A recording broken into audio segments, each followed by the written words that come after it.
Mutfağınızdaki yeni şefiniz Şeftap. Sağlıklı ve lezzetli yemekler için Şeftap mutfağınızda baş yardımcınız olacak.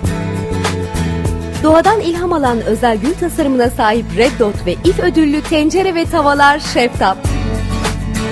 Mükemmel yapışmazlık özelliğine sahip 5 kat seramik kaplama Şeftap tencere ve tavaların yiyeceklerinizle temas eden antibakteriyel üst kaplamasıyla iç yüzeyi 3 kat, dış yüzeyi leke ve yağ tutmaz 2 kat seramik kaplamadır.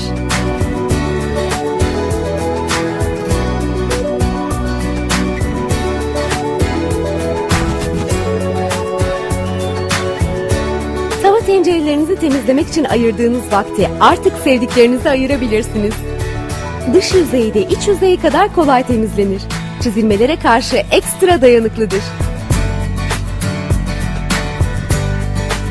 Tencere ve tavaların alüminyum döküm olma özelliği sayesinde ısıyı tüm yüzeye eşit yayar.